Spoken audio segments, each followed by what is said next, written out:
The decision to give a puppy a forever home is a big deal and shouldn't be taken lightly. After you've zeroed in on a breed that suits your lifestyle and found a trustworthy breeder, the final and most likely challenging step in the process is choosing a pup. In this edition of Animal Facts, we'll look at the factors you'll need to consider when selecting not just the pick of the litter, but your pick of the litter.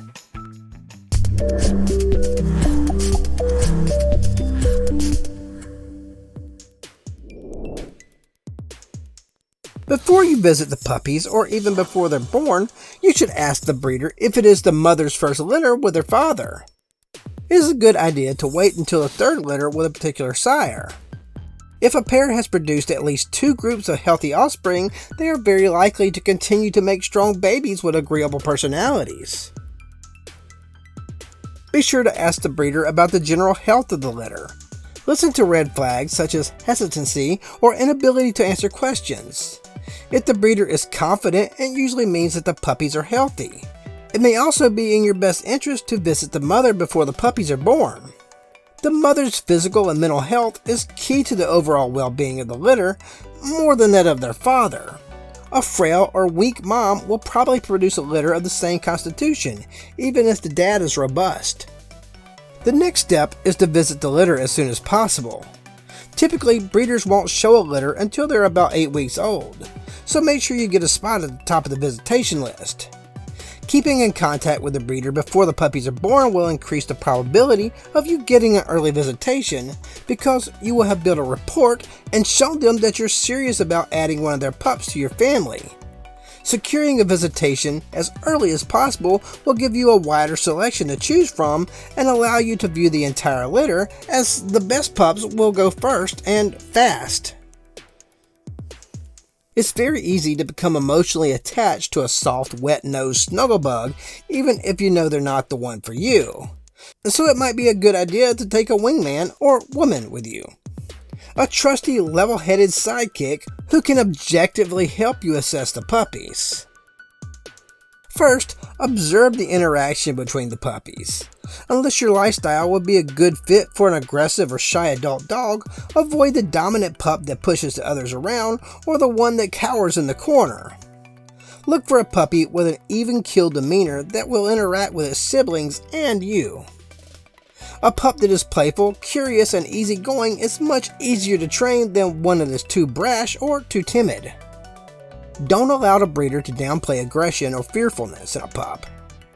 These characteristics may be hereditary, and if so, there will be very little you can do to change their personality. An aggressive or fearful puppy will likely grow up to be an aggressive or fearful dog. Next, figure out what puppy personality type is right for you and shift your focus to the pups with that personality. Keep in mind that every dog breed has a set of distinct personality traits. There are 6 basic puppy personality types. Ranging from the most dominant, they are the bully, the rebel, the independent thinker, the eager to please pup, the relaxed pup, and the timid pup. At first glance, the bully pup may appear to be very outgoing and playful, but if you take a closer look, you might notice that they play a little rougher than their siblings, or that they snatch toys from the other puppies. These little go-getters might even try to climb the walls of the enclosure or literally walk all over their litter mates.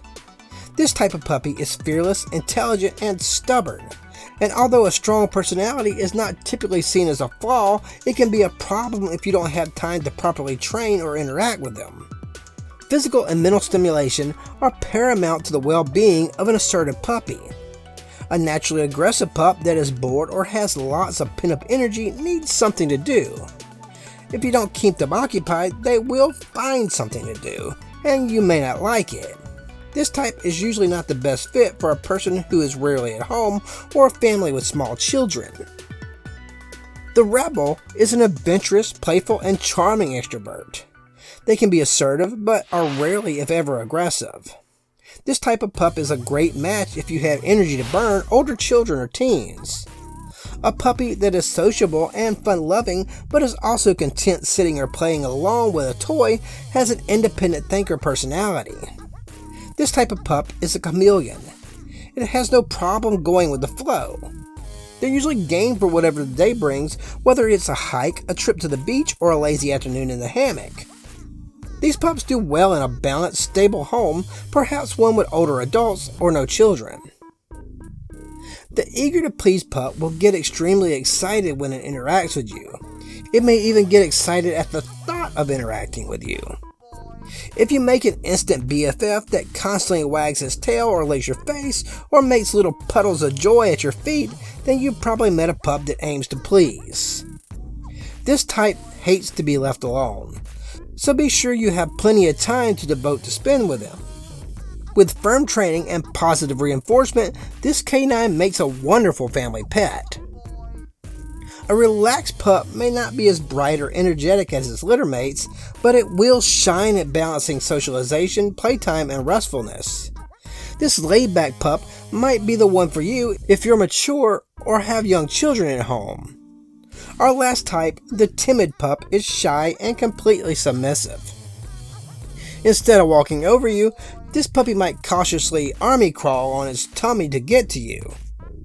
It may even submissively arch its back when you pick it up. A timid pup may steal your heart with its sweet, docile temperament, but this little lump of sugar will need you to be very patient as it becomes more comfortable and confident around people and other animals. This type of pup tends to be more compatible with single people with no children. Don't fool yourself into thinking that you can change a pup's personality. If a pup is a bully or timid, it will almost certainly grow up to be an overly aggressive or shy adult. Ever dated someone you thought you could change, but it didn't take? Well, it works the same way with pups. They are who they are. Select a few pups that catch your eye and fit your personality type.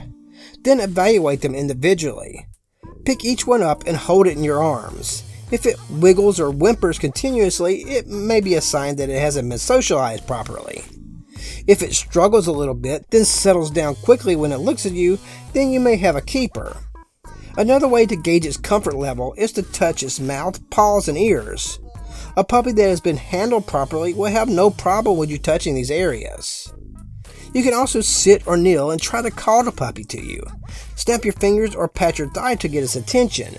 If it responds quickly, then it may have a strong affinity for people. Once you've narrowed your choice down to 1 or 2 pups, look them over for any apparent health problems. Make sure they're not over or underweight, and that their eyes and ears are clear, clean, and free of discharge. Unless they're a hairless breed, their coat should be thick and shiny. Their teeth and gums should also be clean. Check their rear end and genital area for redness and pus, both of which are signs of infection. These areas should also be clean and free of dirt and fecal matter. Observe the pup as it breathes, walks, and runs. A physically fit puppy should breathe quietly without coughing or sneezing. Keep an eye out for mucus or discharge in or around the nostrils.